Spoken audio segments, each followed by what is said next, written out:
আমি গতকাল রাতে ঘুমানোর পর স্বপ্নে দেখেছি যে আমি ইসরায়েলের বিরুদ্ধে যুদ্ধে শরিক হয়েছি। এটা কি শয়তানের ধোঁকা? দয়া করে বুঝিয়ে বলবেন। শয়তানের ধোঁকা হতে যাবে কেন ভাই? এটা তো বাহ্যিকভাবে ভালো স্বপ্ন, আলহামদুলিল্লাহ।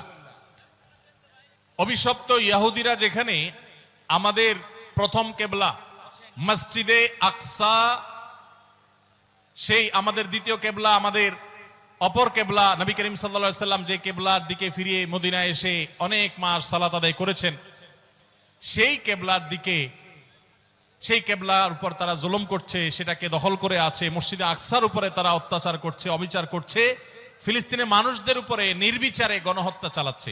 এই মানুষগুলোর বিরুদ্ধে আপনি যুদ্ধে সামিল হয়েছেন, এই স্বপ্নে দেখা তো ভালো স্বপ্ন, আলহামদুলিল্লাহ।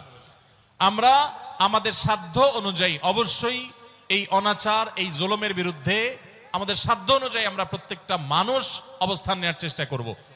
আল্লাহ তাআলা আমাদের সবাইকে আমাদের প্রত্যেকের দায়িত্ব যথাযথভাবে পালন করার তৌফিক দান করুন, বলুন আমিন।